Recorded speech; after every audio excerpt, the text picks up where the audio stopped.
exploit by my friend Chris, different Chris.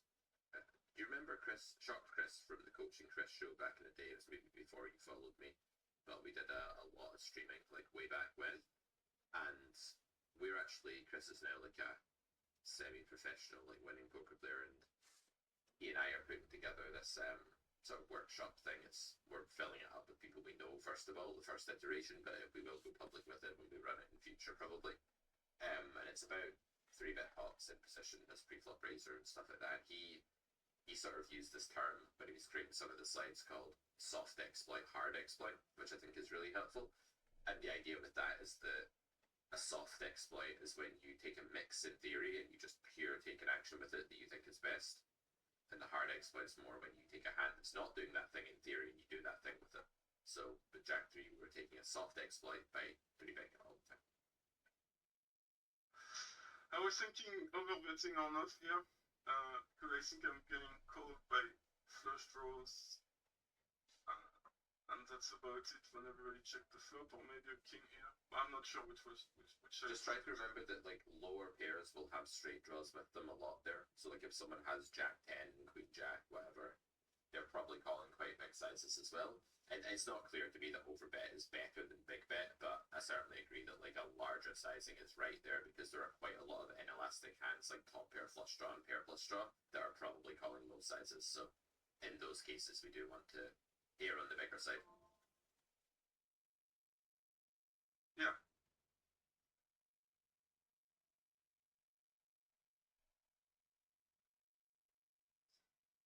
If you see any pre-flop mistakes, let me know. So far, so good. What's up, Macker Hacker? Welcome to the stream. Macker Hacker appeared famously on the first ever series of Coaching Journeys. I guess this is kind of season 3 of Coaching Journeys, so we've not given it a catchy name, but that was Losing to Cruising. Is this Mark? Oh yeah, I've followed Mark. I discovered Pete via Mark. Mark's primary. Pierre and I were making fun of Mark when you call him the coin station. We had good laughs about it. So hi Mark, and thanks. We learned a lot. Thanks. My student is a station. Yes, exactly. That awful moment when you realise your student is a station. I don't have that problem with you, Gustav. If anything, I have the opposite problem with you. King 5, fold, right? I mean, I wasn't even watching. Sorry, were you button? King 5 off? Yes, King 5 off. Yeah, I mean, I don't hate opening if you have recreational in the big blind or something like that, but yeah, it's not really worth playing against 2 rigs.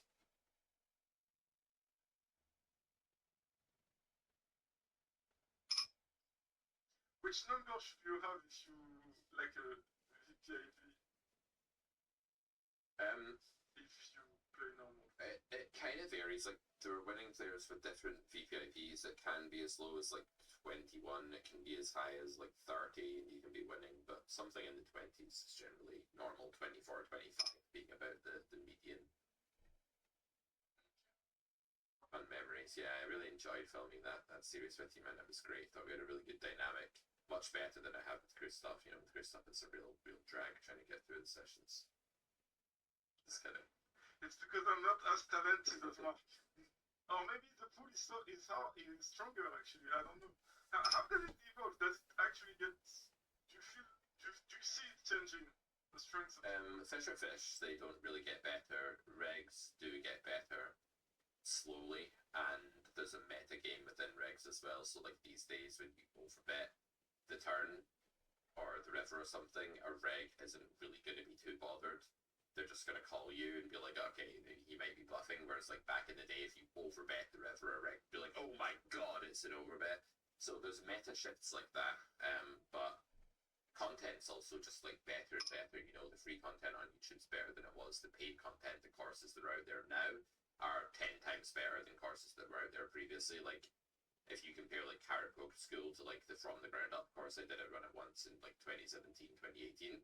It's kind of night and day. Just get content just improves over time. So yeah, I agree. I mean, I agree. I don't know because, but I agree that your current content is good. There was a hand, I don't know if you saw, I had 5-4 suited, and hijack. I should pay more attention, shouldn't I? Yeah, the hijack raised 2.5, and I folded it, but I wasn't convinced. Small blind. Yeah, I mean, you can call, you can 3-bet, you can fold. If you haven't studied the call node, it's fine to not take it yet against a reg that's not going to be a particularly winning spot. If you do have a fish in the pot, I would just call and just be in the hand with 5-4 suited. You can also 3-bet if you're pretty comfortable in 3-bet pots. It's really just anything's fine. I would 3-bet cutoff or button, but hijack I wasn't sure. Yeah, you still can, because actually, like, some of your bluffs are chosen based on the fact that they're just very live and kind of staying out of the way of the big cards. So you're gonna be less dominated by big cards when you have 5-4. Your straights are gonna be less blocked by sets with redraw the bolts and stuff as well. Okay, I don't know what to do now. I think I should call, but this is queen, aces, kings, or ace king. So I'm gonna call, and if I don't fit, I'm gonna fold. I might, maybe I should fold now. I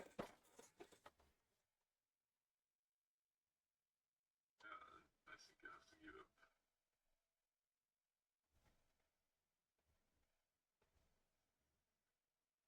Yeah, so Over you. yeah, I actually think folding 3 is fine there. Like, a lot of people in chat are gonna like hear that and be like, oh, you can't fold 3 with ace king. What you playing at? They might say that, and in response, I say, stop smoking and drinking John Smiths all the time. I also say, well, if jam is not the line we're taking because we think villain is lacking bluffs, right? Like, in theory, fold, call, and jam are all relatively close there with ace king. But that relies on villain having some combos of 4-bet folds, like, I don't know, whatever the bluffs are, like some smattering of ace-5 suited, king jack suited, right? Something like that. And your read is like, well, this is a big 4-bet, it's 25 NL, they're not actually folding, like, really ever to the shove. Like, it says just queens, kings, aces, and ace king, like, at least enough of the time that we can kind of ignore the other stuff. Then fold might become the front runner play. The problem with call is, like, when villain has ace king and you have ace king and you call with ace bet the flop and you fold, but maybe against their range you do have to fold to both sizes. Like, you need to hit an ace or a king to win. If you hit a king and they have aces, you get stacked. If you hit an ace or a king and they have queens, you don't really win a stack very often in that spot. I think fold 3 is actually best for that sizing. It feels really gross, but it's the right thing to do in my opinion. If we're confident in the read that they're just not really bluffing that spot for that sizing, and I think that's a fair assumption in these things. Yeah, to be honest, I mean, it's easy to say now. I want to fold, but I didn't want to. Yeah, it's so hard to fold on stream, like, unless I'm playing my A game and I'm, like, really confident in the way I'm thinking and playing, I actually get paralyzed by the feeling of eyeballs on me as well, and I, like, don't make that fold on stream, but I make it off stream, and it's really, really silly. But yeah, I totally get it. Like, that's something I'm not very used to as well. That feeling, it's normal for humans. Okay.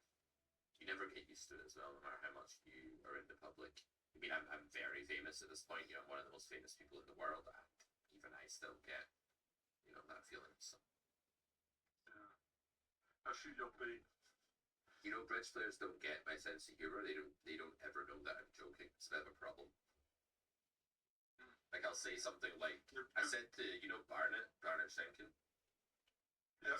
Barnett said, oh yeah, I said to him, I was listening to your interview on this podcast, Sorry Partner podcast, and he said, oh yeah, it was great doing that, you know, because I got to do something that was just a bit of fun. It wasn't very serious.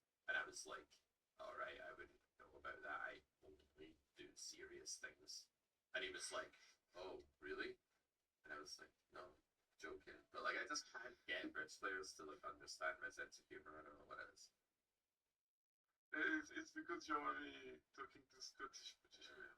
It's the problem. That's the main issue.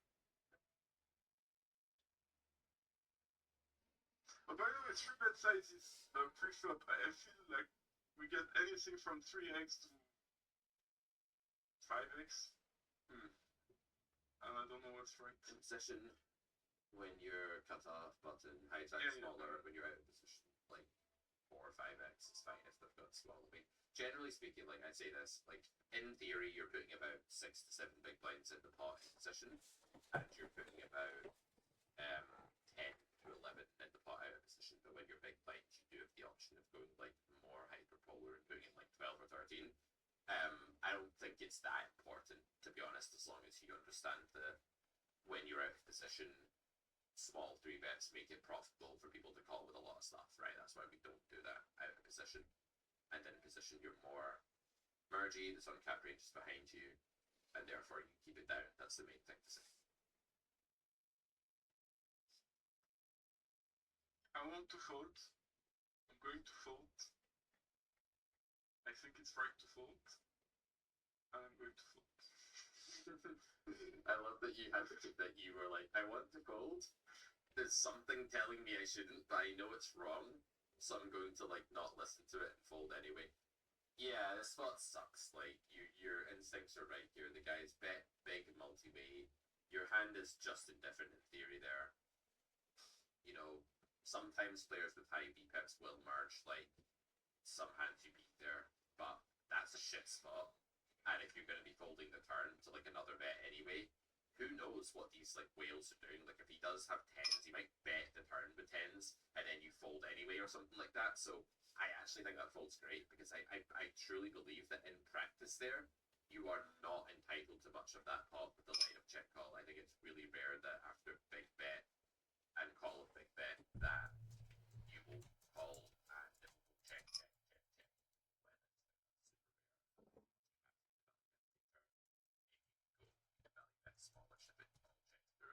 Yeah, I think that's a really brave fold. I think that's a fold of a lion. And I do think it's close for what it's worth, but I think you did a great job there being honest with yourself and listening to your instinct. And a lot of people again might be watching this thinking, you can't fold queen 10 top pair on a dry board bet. It's multi-weight, it's a big bet, and someone else has already called. And when you add all those factors in, I think you actually can't fold top pair. Okay, thanks. No, I love that. I think that's really disciplined, brave poker. Like sometimes folding is braver than just doing the auto I call because I have top pair and people think I have to. So yeah. The only thing that makes me like question it is like the VPIP of the CPIP and it being high because it's going to cause a bit more randomness. Yeah, I wasn't really worried about him. I was worried about if there wasn't another call before, I would call. But this guy. Yeah, one of them has you crushed like very often there, like definitely. Like if not the original CBF and then the caller, like it's rare that you have the best hand on the flop, and even if you do have the best hand more than 20%, 25%, the 25% you need, like you might still lose with the best hand in some permutations there. And it's rare that you like you can't even redraw to the 10 against aces, right? Like your 2 pair rounds are just like toast. So I actually really like that fold. I think it's a very brave fold. Yeah, well done. You're playing very well so far today. Sometimes a break helps you organize stuff in your head and you can come back and play your A game. I find that with bridge as well, that if I take a week off sometimes, when I come back I'm actually like better than if I just keep playing continuously.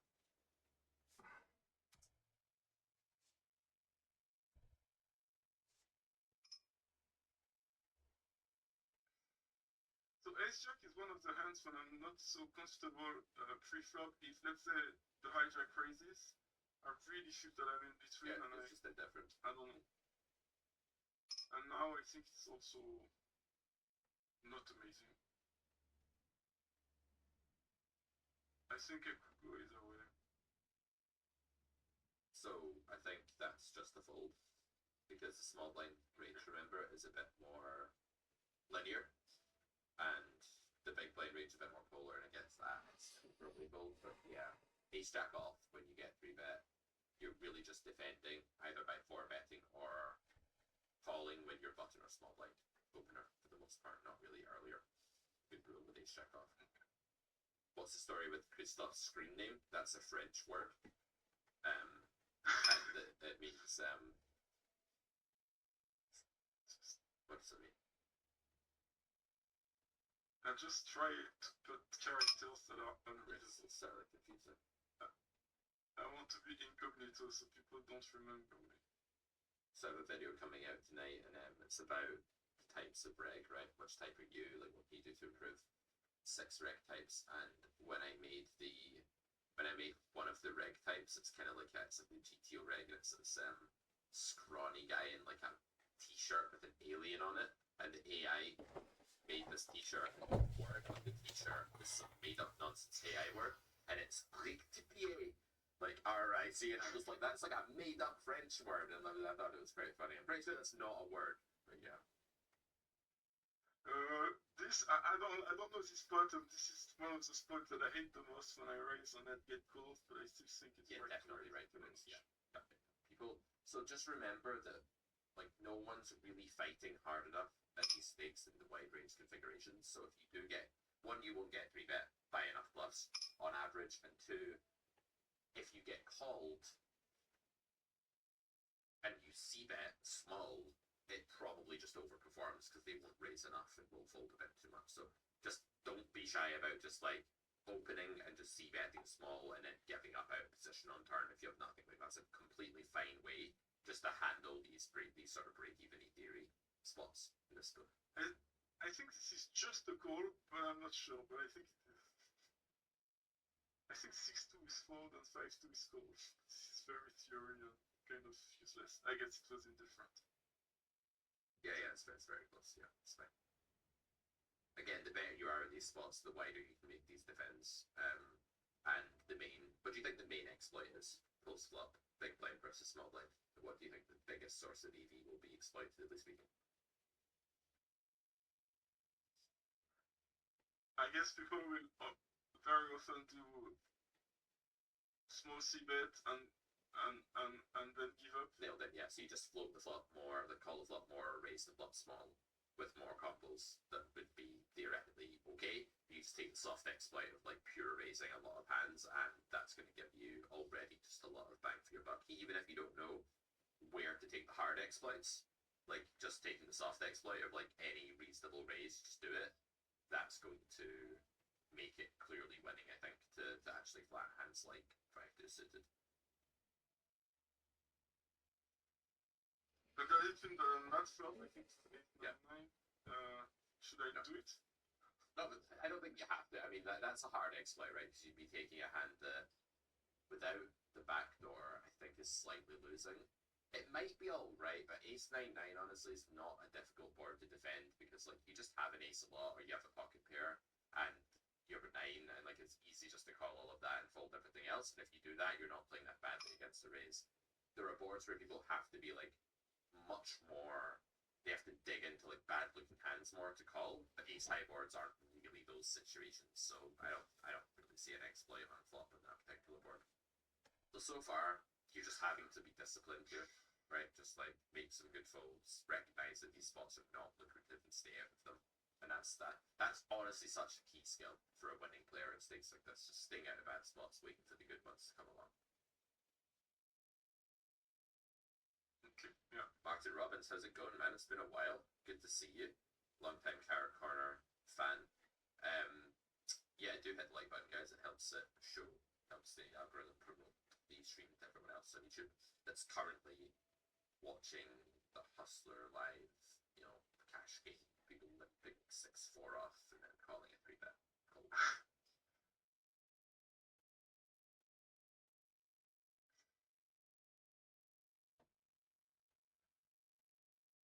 I find that the hardest thing about poker, especially when you play one table, is that you just feel you play, and you just get eaten by rake when there are no big pots.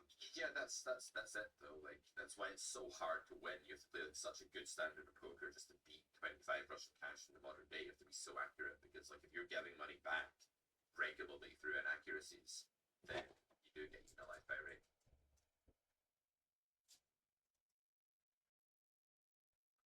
Okay, it's a small 3-bet. You just get tired. It's not the best one. I mean, if he has anything, I can still win, but he has the diamond half of the time. I'm not gonna stop this. Maybe I should.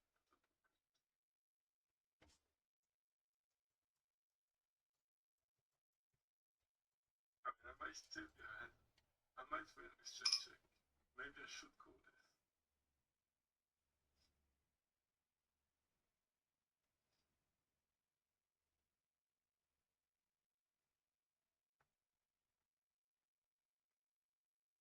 Yeah, interesting. I think it's fine what you've done. It's important to note that 987 is a very good texture for the 3-bet caller and not so much for the raiser, the 3-better. Agreed. So when they do check there, the standards are very relaxed compared to what you'd be used to. Like for a wet board, like because you're the one whose range is strong, you probably can't do a lot of 1/3 with, or 1/4. You can play around with very small bets there, like with deuces. Like if you're worried about going half or third, for obvious reasons, your hand's terrible. If you go quarter, that's gonna, or even like fifth pot or something smaller, it's gonna be really tough for your opponents to deal with it when they have 2 overcards, no diamond, and that's a lot of their range because the fact that 25 and L players are not protecting their range enough on the flop there means that they skew more heavily towards like the king queen of clubs, for example, than they should. So my preferred line on flop there is just let's bet fifth pot, and if villain has a diamond with 2 overs, they're probably just going to call and we'll still win 40-something% of the time. And if they have an overpair, they might just call and we could maybe start bluffing later. And if they fold, we clean up a lot of equity. So I think there's a lot of gain there further down the game tree and immediately by just like using a very small bet reduces. But that bet needs to be on your radar. And I appreciate that it's probably not like just to start off with there. That's why we don't find it. But yeah, really small sizing is the way to go. Whenever your opponent has a large chunk of air that's just giving up, and then some hands are never folding, a very small bet's going to work well with all kinds of hands in your range. Okay, yeah, I like that. Okay, thanks. Yeah, as Calvacanti says, the Calvacanti of Calvacantis, he says that it's unintuitive to defend, and that's probably right. You've got to check raise more than you'd be comfortable with against fifth pot. That's big blind there, and you've got to check some hands that are good in the first place. You know, you got to check at very high frequency on that board, which means usually checking when you flop a set, and that's not something people generally do. That kind of some blurry today.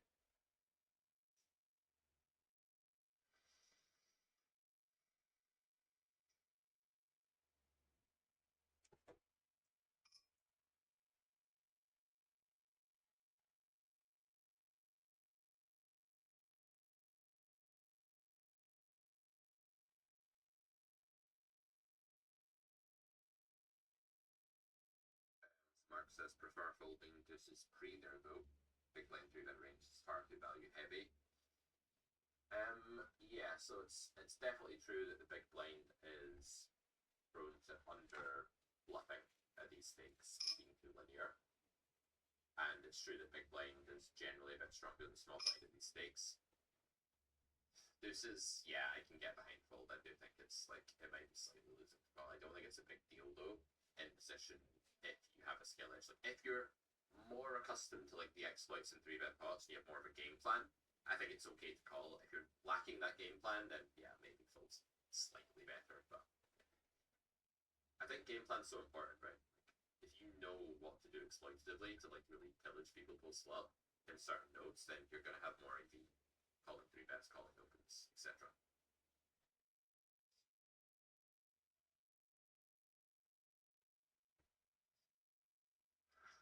I don't know if I should raise or call here. This flop is not great for me, so I need very good draws to raise, which I cannot have, but I don't like the fact that there's space. I think it's very close.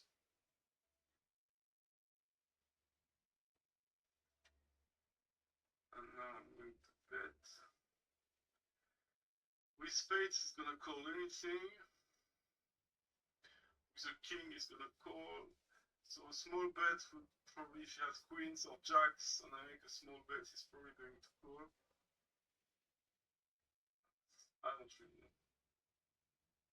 I'm gonna make it big just to get everything in case he has something. Yeah, like half pot. I was thinking half pot as well, because you want enough money going in that like your river shove is gigantic, and you're right that like a flush draw will call anything, but then you'd want to go bigger if you think it will call anything. Like you shouldn't just stop at flush draw calls anything, so it doesn't matter. I don't know if that's what you said, but that doesn't really follow. Like if flush draw calls a bigger sizing is better against specifically a flush draw.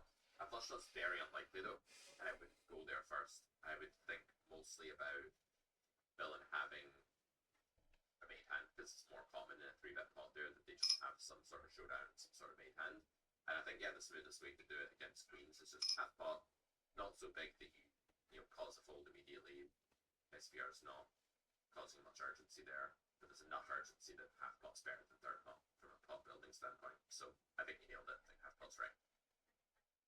And what about on the flop? On the flop, I think you should start with the verdict of theory, which is that, okay, it's tough at this SPR to know, but generally speaking, it would be either okay to call or raise in most spots like that.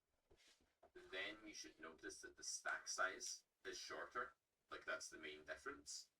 And then that leads you in one direction quite clearly, I think, when it's like a shorter stack size like that. So what do you think I'm talking about when I say that? I guess there is a good reason for raising with big stacks is that I'm getting closer to putting all my money easier when I hit.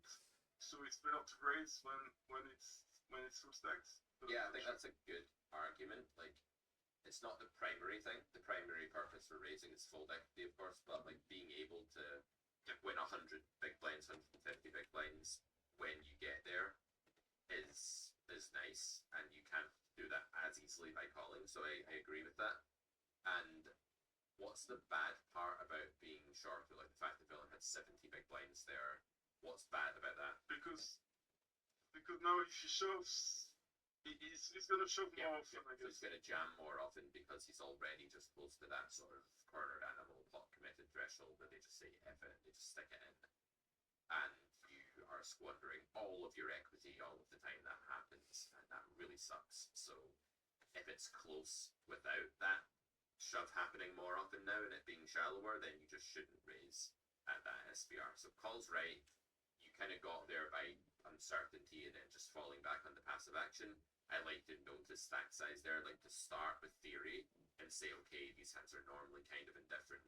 Is there anything exploitative that's pulling me towards a soft exploit? Again, like if it's a mix in theory, the soft exploit is just taking a pure action instead of a mix. And I think in theory, actually, did a sim for that stack depth, it would just be a pure call on the flop, that combo.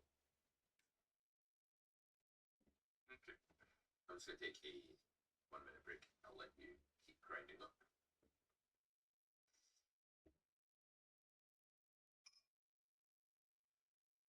Yeah, something that I always wonder if, like, I see that in the comments saying no raise in theory, but if raise is not that worse in theory, it's that bad to raise. It's something that I always wonder.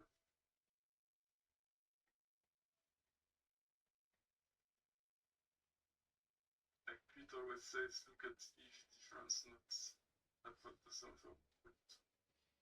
And it felt that it was very close, but I don't know. But if I check the solver, that's what I would compare the EV of call as opposed to raise. And I agree with Pete's point that the stack size goes into the... And also, one of the bad things with raising is that we're being shoved back very often, which I think will not happen as often in reality as in the solver, which makes probably raise that better than the solver. Once again, I've got no clue what I'm talking about, just what I think.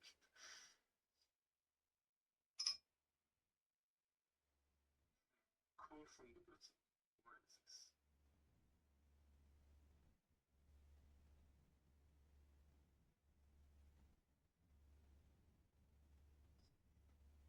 I don't know. I'm not gonna raise this.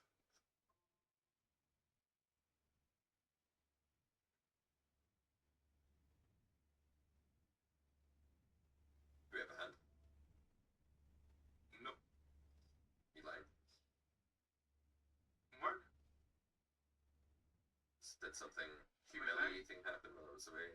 No one's telling me about it. I told everyone how great you are Okay. at everything. Cool, mate. Yeah. Sounds good, mate. Yeah.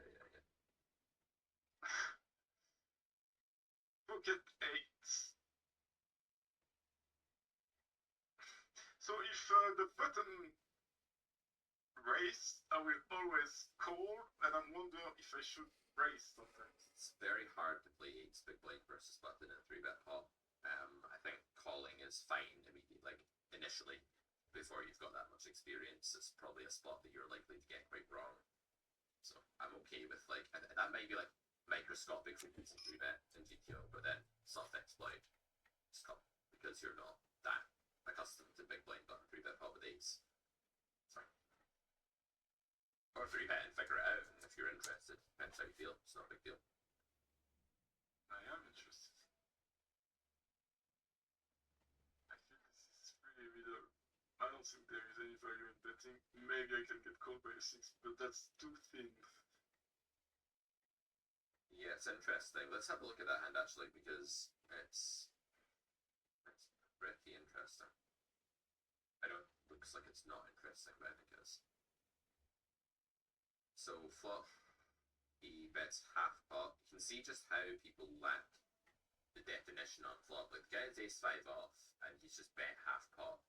What can you infer about his strategy from the fact he just bet ace-5 off for half pot? Would you A, infer that he rolled an RNG and was betting that at a low frequency and has a well-constructed strategy, or B, that his range is a sprawling disgrace? A for sure. I mean, this guy, you must give the benefit of Yes, the doubt. you have to say this guy's a pro. He's really, really good. Absolutely, like respect to everyone. No, clearly. And so that's why I said earlier, like if you're calling the big blind marginally, you need to just do it with the idea that you're gonna like small raise punish people for having too much air in the c-bet range.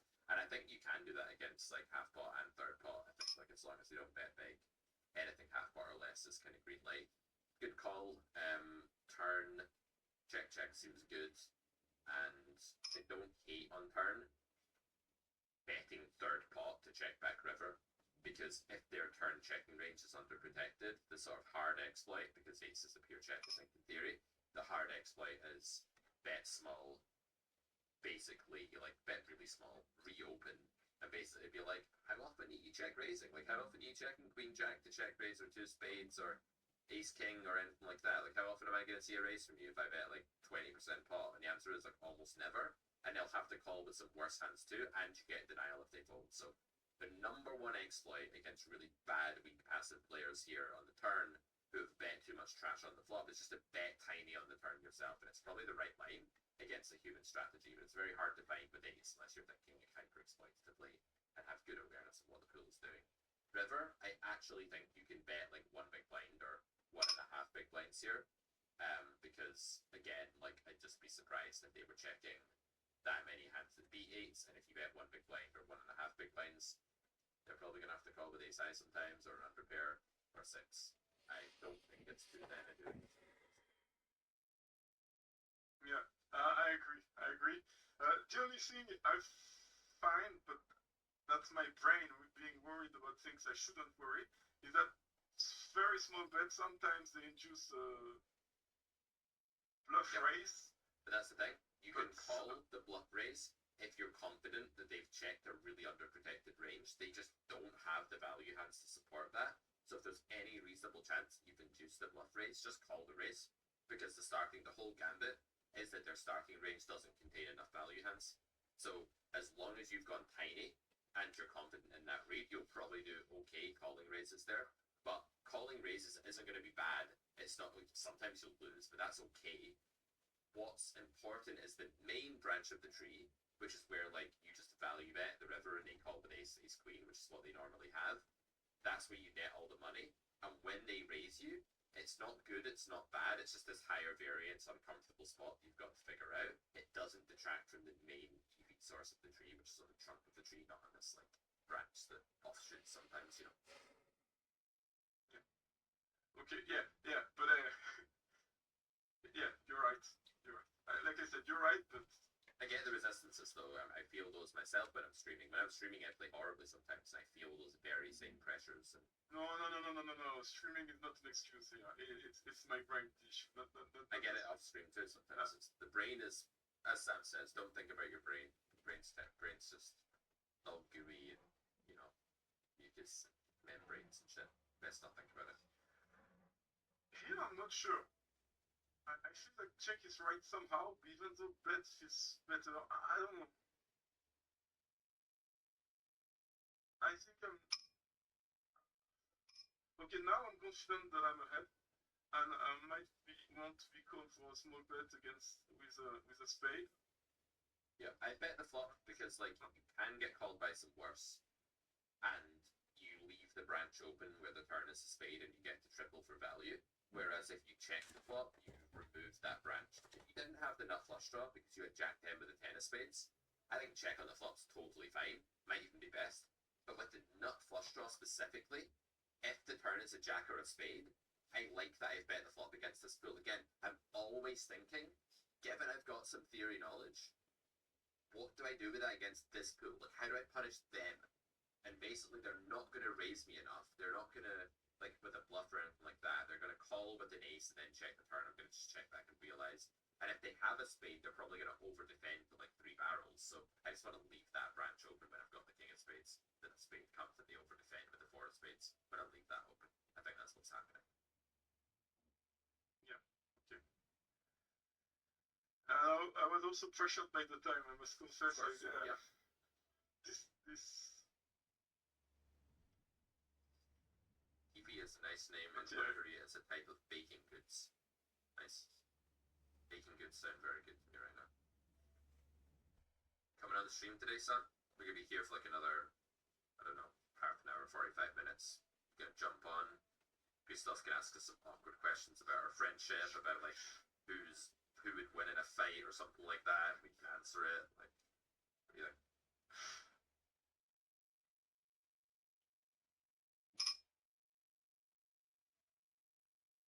For anyone wondering what I'm talking about, Gustav's developed a policy of asking me and Sam awkward questions when we both on stream. It's this new thing. I think I'm gonna check call that flop once. What does he call me? It's so often a pocket pair actually. I think I'm way behind. Like this course, it's always a pocket pair. I don't have any spades. Actually, I'm gonna fold. I wanted to call, but I think I'm Exam question. Write about how realizability impacts EV cutoff versus button with ace jack offsuit on 3852 to on facing B50. Exam question. Go. What? Write about the effect of realizability on the check call line on 8532 to on cutoff versus button with ace jack. No backdoor. This is me setting you an exam question. How does realizability impact EV in that spot? Badly. Yeah, very much. So you call villain is like, the thing is like population filtering, right? Demographic filtering. So passive players, they might stab and give up, but oftentimes they'll just check flop with like an unpaired hand. Aggressive players will bet, but like a lot of them will bet again. So there's just a sort of phenomenon that goes on in pool, where when you face one bet, you're a bet more likely to face another because of that whole like red profiles thing. And therefore realizability is worse generally against human pools than against a solver. And you're right that like it's a cold call, it's a lot of pocket pair to start with. People aren't very good at cold calling queen jack suited at a mix, even though like the solver does. They're way more there. So like do I want to check raise or do I want to check fold against that? That's the way the exploitative thinking goes. And I know it's unnatural to consider check raise, but you do have 2 very big cards. And yeah, it's possible that it's okay. I don't think it's what you want to take with that hand or anything, but it's worth having check raise on your radar if they are just merging and kind of merging a lot for half pot with the random pocket pair. It's worth having it in there. Yeah.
there's just no need to play big bets here, I don't think. The thing that, not that I don't agree with you, but that I don't see, or don't, my experience doesn't show that, whatever, is that it feels to me that when I bet 3/4 posts, I'm getting actually very decent fold equity. Which you're saying is not the case, but to me, the difference between a third pot and 3/4 is huge. I might be wrong about that, but that's how I felt, and I felt like this hand benefits a lot. I want to be called by strong hand, and I want average hand to fold. That was my feeling, and that's why I bet big. If villain has a strong hand, it's actually better that you don't put money in the pot because you're a dog to a strong hand and you might get raised, right? No, I agree. But if they have a strong hand, I want to build the pot in case I hit, and if I don't, okay, it's gonna be there, and I can very often check behind the turn and realize, okay, there was someone behind me, so it's annoying, but yeah, there is some merit to betting bigger. I prefer it more with a nuttier draw.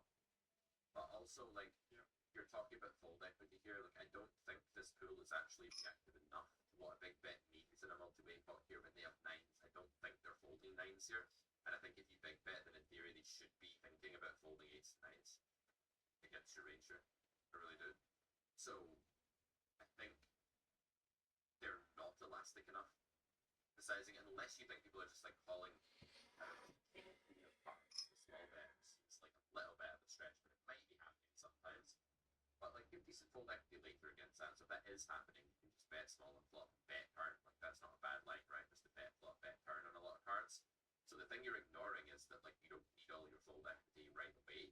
Checking isn't waving the white flag here. If you bet the flop and one person calls you, there'll be some barrel opportunities later. And if you check the flop and button checks and then it gets checked through again, you have a very high fold equity spot now because people struggle to resist leaving like sevens and stuff, even like 5-4 fours and things like that. So I think it's not a high fold equity spot anyway, and I don't think sizing up actually causes enough of the hands to fold and need to fold in theory into a bigger bet. So I guess I just mostly disagree with that last part. Yeah. How would it change if it was heads up with the big blind only? Heads up with the big blind only, your range wants to play a lot of check here, like in theory, and I don't see a reason to deviate from that. Like I always start theory first, exploit second, right? Exploit is like the more important. Theory comes first chronologically, but exploit, like more EV resides on the exploit usually. So just to clarify that in case someone thinks I'm saying exploit is secondary to theory, that's not my name, it just comes chronologically second. So I start with the theory and I'm like, okay, villain has a lot of nutty stuff there, they're meant to raise a lot of this board. Like if I bet too often, I don't have like I have a load of terrible hands in my range in this board. I'm gonna play a lot of check. I look at Jack 7 of spades and I think, okay, it's a mediocre flush draw. My pair outs want to be in a small pot. My flush outs might want to be in a more medium to large pot rather than a giant pot. I'm just okay checking it most of the time. You can play small bet or check on this board, and you can small bet your hand or you can check it in theory. I don't mind. I just don't really deviate here. I don't think that people are overfolding on 5 deuce 3 2 tone. It's not an easy board to overfold on. I don't feel that same draw towards fold equity immediately that you're feeling. I'm a bit more aware of like later in the game tree I have a lot of fold equity on a lot of nodes, whereas you're kind of like thinking I need to grab it all now. And that's something maybe. Yeah. You're right. Okay, thanks.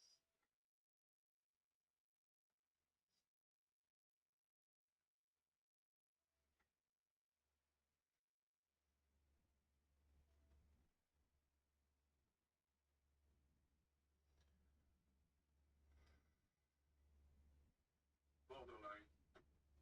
I think same again and pretty different. It's quite big.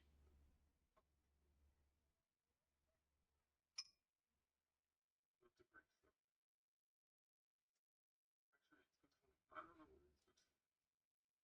Actually, I'm probably high. Maybe I should check raise it flop. I don't know.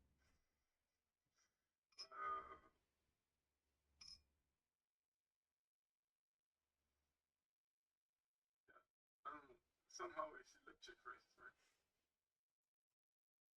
But I don't really know why.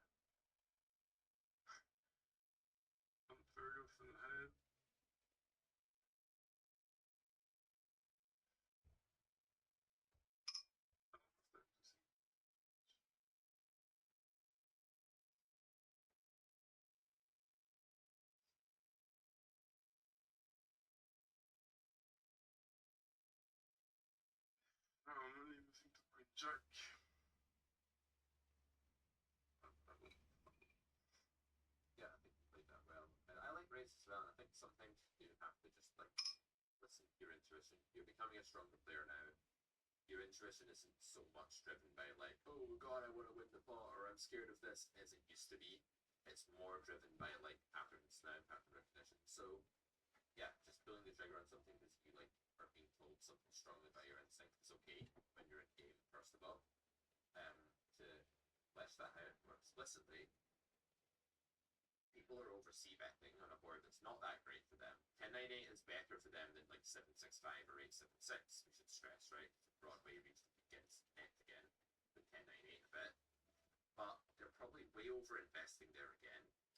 And your hand makes a reasonable raise in theory because like you clean up equity, you get called by some worse, maybe some better folds too, like his king 10, like maybe a pure call against the raise here. I don't know, it might be different. So it's a kind of hybridy hand, I like it.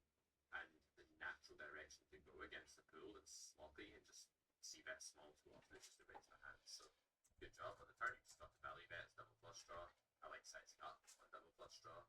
There's all these hands you get called by now that you wouldn't normally. They're going to struggle not to rebet bluff a lot of the time. Leading the flop's an option as well, by the way. But given they see bet far too often, check raise might just be the best play against this. Okay, we did one more exam. Really like the it's fantastic. It performs really, really well. So I had this earlier and I fold it. I really don't know.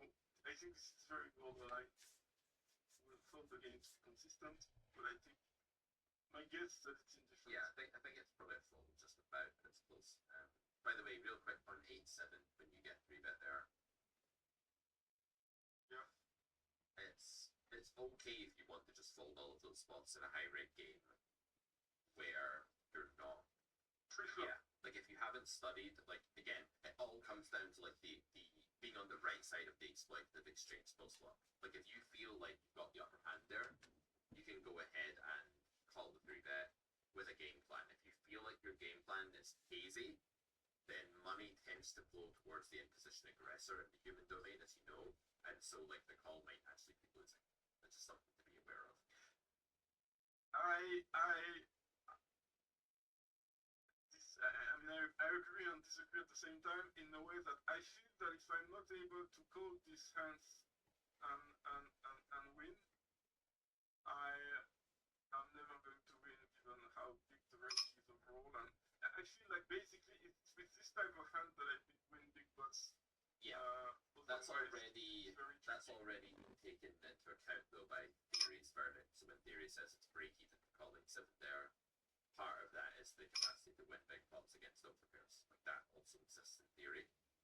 Are you saying that you think you've got more implied odds against humans, or like they're going to be worse at folding when you have straights and trips and stuff, or like what are you thinking? Yes, right, I'm saying definitely that. I feel that we're apart from coolers, where our win stacks is usually with that type of. Okay, I would maybe just punch back and say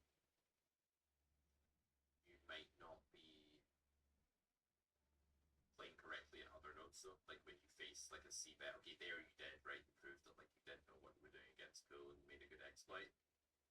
But there are some pretty uncomfortable spots if you flop one pair. And if you're not sure like at what point you need to call that and at what point it becomes a fold, you could get that wrong and you give somebody EV back. So there are tricky situations with certain connectors too. No, I agree with you. You're 100% right. But what better way to get better at them than to play them? Yeah. No, it's fine. And no, I think you're absolutely right. And I think that's the right attitude.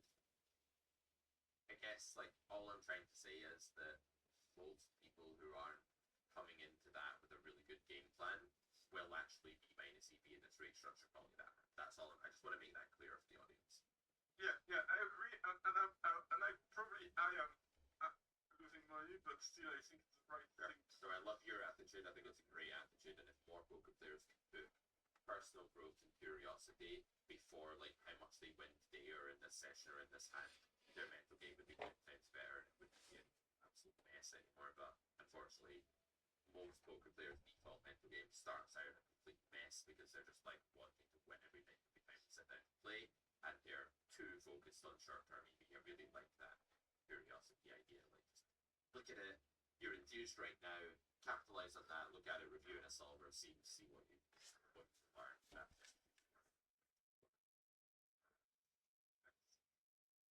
4% lead on 10-9-8. Yeah, that's probably because the board's just a bit too high. If you make that lower, it's going to be a lot more lead.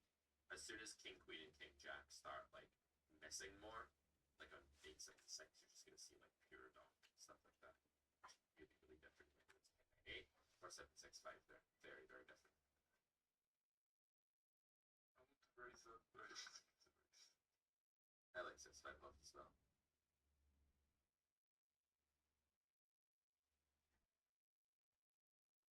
Oh no, check raise is great. Yeah, check raise is the best play against this pool. Like if you're unsure against this pool, just check raise the flop. That's my advice.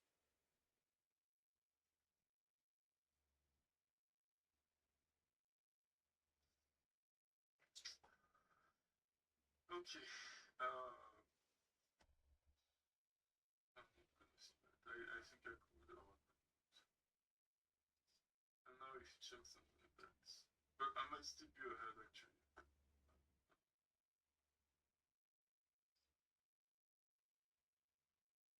Okay, that's really small. And that's I just don't give them credit for stabbing enough, so I'm going to fold, but I think I might have to. It might be. No, they actually stab a lot for small sizes. Small sizes are very like common in these things. That's not a line you should be looking at and thinking, I don't give them credit for bluff stuff. It's a very easy way to bluff. And actually, you have to be kind of reserved there in theory, not crazy. So the read's a little bit backwards, maybe. Okay. On the flop, if you think you can bet or you can check, you should really like. I wouldn't just default to checking because I feel like that's a really bad habit of yours is defaulting to the passive, and I want to break that habit. So maybe we get you to default to the aggressive line just for like a week, and just to get used to it and get more immersed in it. If you do tend to just check whenever you think it's close. Yes. Okay. And was I right when I said I put two either? On the flop, yeah. You can definitely bet that hand on the flop. I think it would bet quite often because it's got like the overcard, the jack, the backdoor straights, and lots of different directions. If you're playing overbet check, as I recommend, as a cool line in the new course, you do want to put King of Clubs, Nine of Hearts into overbet at low to in GTO like a low to medium frequency because your whole range is only on Jack 6-5 two-tone. If you're playing overbet check, you're checking 70-75% of the time there. But that hand bets around the global bet frequency or maybe slightly higher, I would think. So you do some bet with it for sure. If you check, you kind of need a really good exploitative game plan against this pool, right? It's very important to understand how to react to small probes. And small probes are quite weak, quite overfolded. And a line I really like against this pool, same as like attacking the small c-bet, is the check back the flop. When they small probe, you just small raise. You just say, okay, did you do that without definition? Did you do that without any structure? Let me just raise 3.5x your small bet. We'll see what my fold equity is like. And I think you'll find it's really good bang for your buck, actually. I like that. Today's theme is like when you enter into a node all the time, like you're commonly going into a node, have an exploitative game plan against the pool in that node because they have a lot of these. Okay, so middle pair, so check call. It's a big bet, but if you're behind, we have lots of free draws. No spades, but I don't think I can fold. Yeah, not having a spade is not as good, guys, but it's not a deal breaker in a lot of these spots on flop, like with other backdoor draws and an overcard. Now I think he has a small king, or queens, or jacks, and he's gonna bet now, and I'm gonna fold.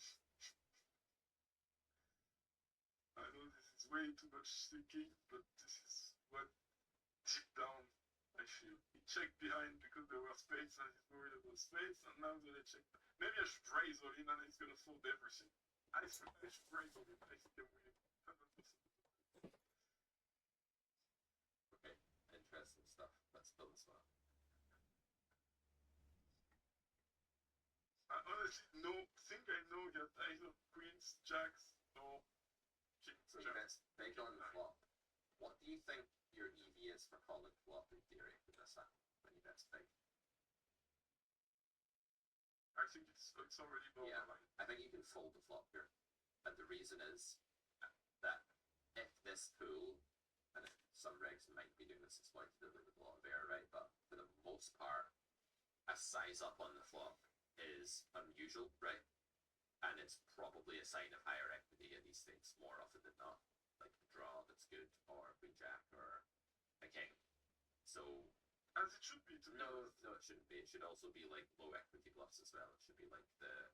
I agree, but it should move out of more polarized, right? Yeah, more polarized. But what I'm saying is that they're going to have like way higher equity. It shouldn't be higher equity. It should be more polarized equity, right? Yes. But it's going to be higher equity.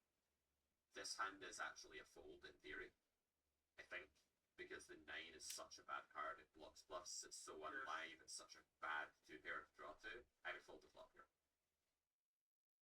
Okay. I can get behind that. It's true that I didn't realize during the play that the 9 was such a bad redraw because he could have queen jack offsuit is like 12 extra combos that, like, if you're like when you're worried about 4 or 5 getting there, you're not that worried generally because 4 or 5 is only really in ranges when it's suited, but queen jack is in ranges and cut off when it's off, and that's a big problem. I agree. So fold flop is definitely the best play against this pool. Fold flop, basically check bet.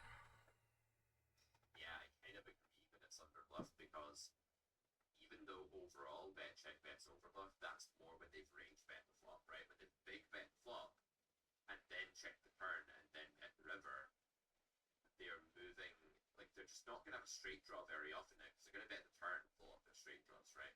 You also have the 9 of hearts, which is a horrific blocker, and the 10 is not really blocking much value in this note either, like maybe bet like 10 or something, but check that turn.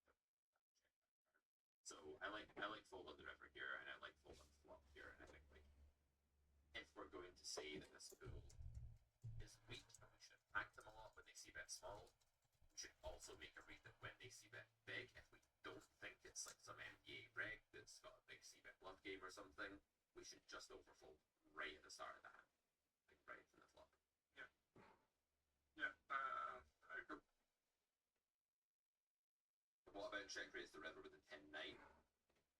What's he thinking about kings? Most people are folding a small king. They can have flushes, like it's not super likely. I do expect most people to think that big bet flop will have the lead of not protecting their turn checking range with flushes. Raising river is like blocker wise terrible. Like GTO is going to hate it because it's going to say, you know, it's a hard exploit to go all in on the river, like a very hard exploit, right? Because you're taking a line that's a huge punt in GTO and then you're doing it, and that might be okay.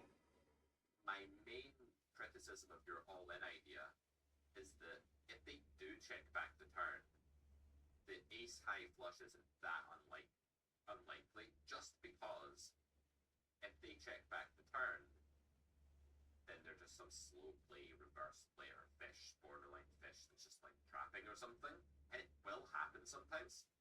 So all in might just be like an over investment into that pot if that's the case. So we could maybe talk about like some big raise that's not all in. I don't know, like how often does it need to work if you go, let's say 45, right? You risk 45 to win 20. It needs to work just over 66%. Like, what do you think you've got more than 70% folds when you go like 45 there? What's your instinct? Okay. Yes, like I said, yes, way more. I think they don't have a, like you said, they might sometimes have an ace high flush, but I think very rarely. Yeah.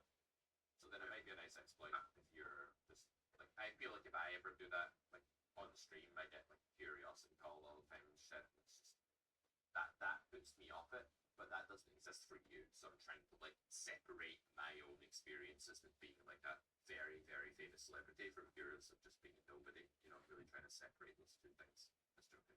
Like, no, I should have done it. The only issue when I thought about it, which which was way too late. I was running out of time. Yeah. Like, these things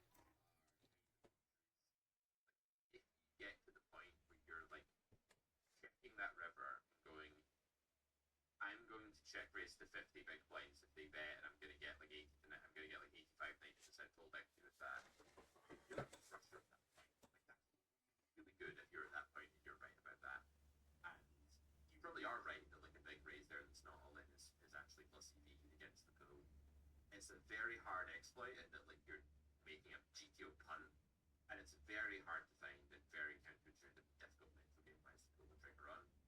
I don't really care right now whether you're doing that or not. The fact you even considered it's really great. Like, Thanks. Doesn't have. thanks, but don't ever praise you. Get there.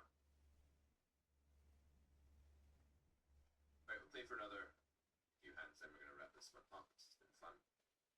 Good to be back on a Friday, guys. If you like the show, hit the like button, let us know in the chat. Highlighting his good deeds in prison, including helping the sick and elderly in his recent graduation from UCLA. The brother's story recently thrust back into the public spotlight due to the popular Netflix series Monsters. But behind the scenes, for years, the brother's family has been pushing for their release, including their parents' own siblings. The whole world was not ready to believe boys could be raped, or that young men could be victims of sexual violence. Today we know better. We know that abuse has long-lasting effects. A crush